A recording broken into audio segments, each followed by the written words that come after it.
Good morning.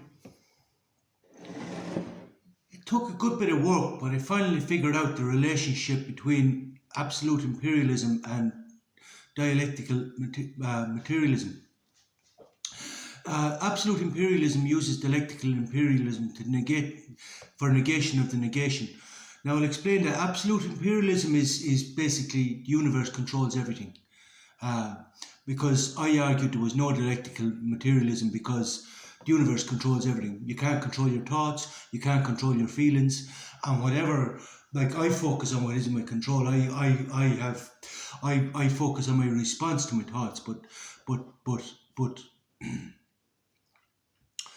yeah, I focus on my response to my thoughts, but not everybody does this because even most people refuse to accept that they all oh, you can't control your thoughts, you can't control your thoughts. And you're right, fuck off. Do you know what I mean? Uh but like we all have a fucking brain. Like try and control your thoughts. Like if you could control your thoughts, you wouldn't have PTSD, you wouldn't have flashbacks, you wouldn't have any negative thoughts at all. Why would you have negative thoughts? And masking over them with positive thoughts is not controlling your thoughts, it's a response to your thoughts. But let's not go down that road again. Basically, you can't control your thoughts, you can't control your feelings, and most people make no effort to do so or don't even realise that this is all that is within your control. So they don't focus on what is within your control. So basically, the universe controls everything. Well, up to this point, you could say the universe controls everything. In the last 2 millennia, it does anyway. And that's why I say I don't want to be like Slavoj Zizek, blaming the Christians or blaming the Jews. But even though I had a hard time with the Jews this weekend, I had a hard time. I had a hard time understanding the Jews. I'm having a go at the Jews. I had a hard time just coming to terms with once the veil fell down. I had a hard time with it, to be honest. But I spent the whole weekend just trying to understand. And as I say, when you realise it's absolute imperialism, and then the relationship, I said, so dialectical materialism, I don't think I really need to explain that. That you know what dialectical materialism is. It's, opposing forces. This what drives the market, opposing forces. This what drives the market. Dialectical imperialism, business. So we'll come under the umbrella of business, but it's not too hard to work out dialectical materialism. But more or less the universe uses dialectical imperialism for negation of the negation. Now what negation of the negation it means, if I have Hegel right, Hegel is rather difficult to understand and interpret, but if I have Hegel right, negation of the negation means that history repeats itself. But it's, as I always said before, it's just the same concepts. It's the same concepts. Jesus Christ, it's the same fucking concepts. And I used to say, can we not do something different? And I said, it's the same concepts, but the negation of negation means that the old concept is not completely eradicated or annihilated, but you take everything that's positive from the old concept, and you spiral up. This is why nature goes in a spiral. All spirals in nature. This is the Fibonacci sequence. If we put maths on it, the Fibonacci sequence, but it spirals up. And as you spiral up, it takes everything that's positive from the first concept and creates the same concept but higher concepts. Do you know what I mean? So the concept is the same, but it's a higher concept. So, for example, like Knights Templar used to offer to mind people's goods while they went on a crusade. They used to offer to mind their goods. Knights Templar used to. This was the first banking, where they used to offer to mind people's possessions and money while they went on a crusade to the Holy Land. And then they used to sink the ships with the people on them, and then keep their wealth. And this is how they got so wealthy. But there's nothing new there, is there? No, this is just same concept, only a higher concept. But this is nature, and yeah. So like like if you understand that you can't control your thoughts, you can't control your feelings, and most people's feelings or actions are determined by their feelings, you realise that nature controls everything. Like nature controls everything. Now I could go down the road of free will, but let's not go there today because like that's just, as I said before, there can be no free will without reason, without the faculty of reason. Um, and I accept this, like that history repeats itself, and it's just new. It's just the same concepts but higher concepts. But this is the matrix that I wanted to break out from. But this is what Bertrand Russell called his definition of freedom, which took me a long time to understand. And why his definition of freedom was freedom of indifference and freedom of spontaneity, the right to do something different, and the right to do something different altogether. The right to do something in a different way, and the freedom to do something different altogether. But this is true freedom, to break out from this matrix. Do you know what I mean? Otherwise, you just stay spiraling around, but the same concepts. History just stays repeating itself. And will continue to do so, like the individual life. This is what the Buddhists call Sumatra, or whatever you call it, but Samsara, or whatever. I'm not sure the pronunciation, so I can only read it.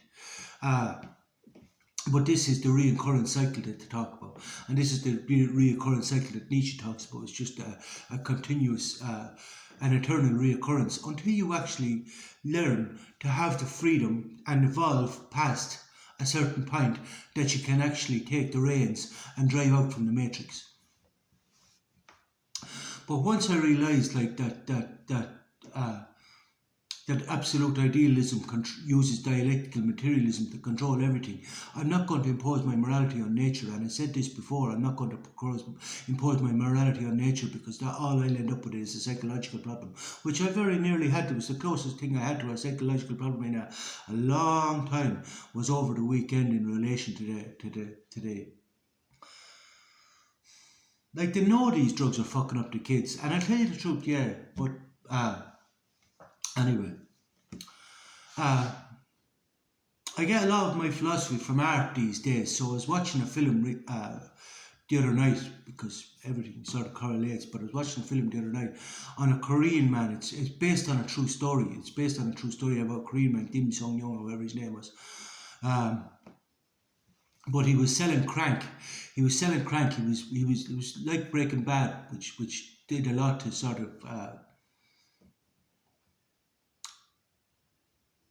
take the bad look off crank. I suppose it nearly made crank look fashionable, but meth, and it nearly made I suppose, it sort of changed people's opinion about crank.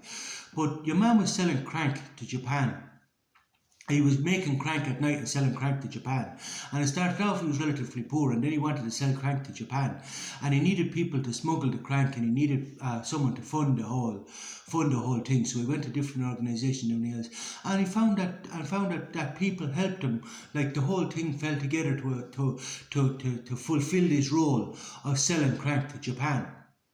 Much like the British did with the opium. They flooded China with opium. So this is sort of like nearly an imperialist measure. It's nearly like going to war, but it's done in different rules of engagement. It's nearly like complete destruction of a society, but done in a.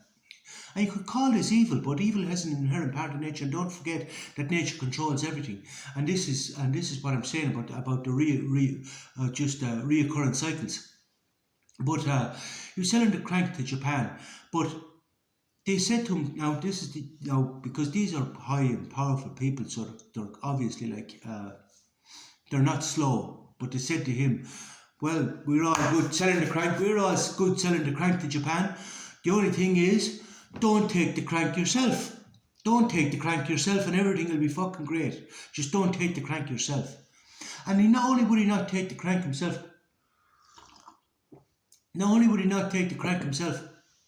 but he wouldn't sell the crank in Korea, even though he branded it made in Korea. That was the brand of the it's meth.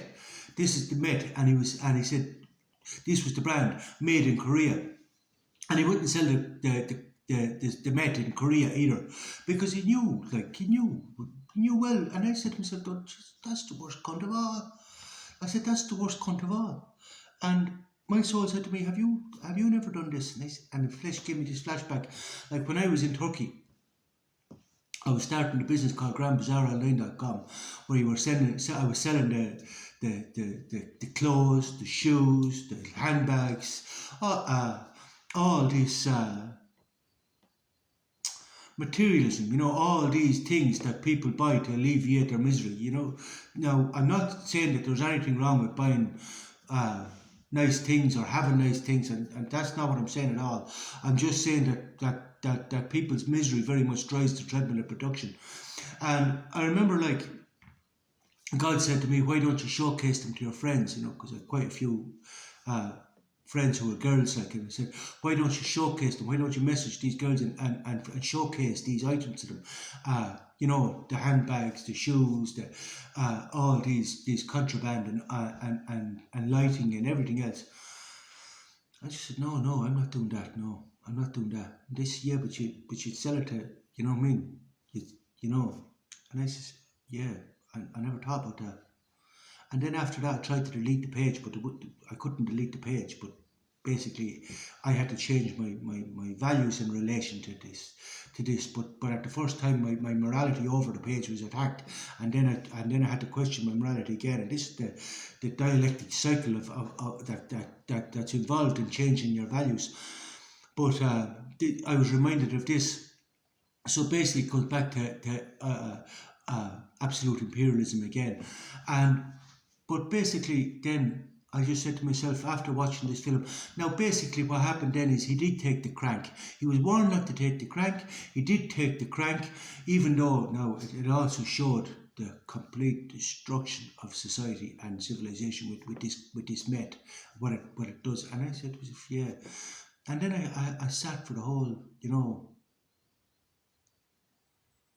thing in the gym, and I said to myself, is it right to sell this crank? Is it right to sell this crank? But at the same time, these people have to learn self-control. And I remember I used to live with this fella who used to grow poppy in Pakistan. And I remember asking the universe, this is a very religious man, and he's a very, and he's a terrible nice fella, but what's with the poppy? What's with the poppy? And the universe said, it's not the poppy, it's the problem, it's the lack of self-control. And I said, the poppy's only a plant. And I said, yeah, you're right. It's not the puppy. It's not the puppy is the problem. And if you're going to impose your morality on nature and impose your morality on the people and impose your morality on everything else, you don't have this opportunity to adapt and to overcome and to learn some self-control. And this applies in an awful lot of situations. But they have to learn some self-control. And you have to realize, like, at some point you have to say, well, I'm not going to take so much poppy, or I'm going to use the poppy differently. I'm going to use it to reach a higher level of consciousness. But to say no poppy, that's imposing your morality on nature, imposing your morality on the people. That's not going to serve. That's only going to bring you around in the same reoccurring cycle. Do you understand what I'm saying? You have to learn the whole thing. If we want to break out from this whole cycle, is a decentralization of power. People have to learn some self-control. In order to break out from this reoccurring cycle, or else we're going to have more crank coming. We're going to have more drugs like what we have now. But this is exactly what my point is now, that I'm not going to impose my morality on the current situation. I'm not going to say, you bastards. I'm going to say, I'm going to focus what is in my control. I won't take these drugs. I will educate people, like I will teach philosophy in relation to these drugs, and I will teach people that you too have the freedom to take or leave these drugs. And you have the freedom to take these in whatever amounts that you feel free to take them in. But don't forget that this is up to you. But in order to break out from the cycle, you'll have to start thinking for yourself. You have to start changing the way you're thinking. You have to start acting on your feelings. Basically, I'm depressed, give me some Xanax. I'm depressed, give me some benzos. Because this is what's bringing you around in the reoccurring cycle. You have to find a different way of treating the cause and not the symptoms. Or else you're just going to stay going round and round. And we'll just stay getting more drugs. We'll go right up to Huxley's Brave New World, where we'll be all in the soma. But do you understand what I mean now? This is dialectics. This is until you actually take control and focus what is within your control. I'm not going to blame you. I'm going to focus within my control. I'm not going to take this shit. Or you could say, I'm going to do a line of this shit and leave it at that. But that all depends on what you're like. So if someone offered me a line of med, yeah, well, if I was out for the night, I'd probably take it, yeah. But then again, that'll be the end of it. I'm not using it to treat anything now. I did use it before for treating anxiety, but this is what I'm saying to you. I had to learn a completely different way that there is no anxiety, and then there's no misuse of the drug. The same goes for every other drug. Everything depends on your use of it. Bye.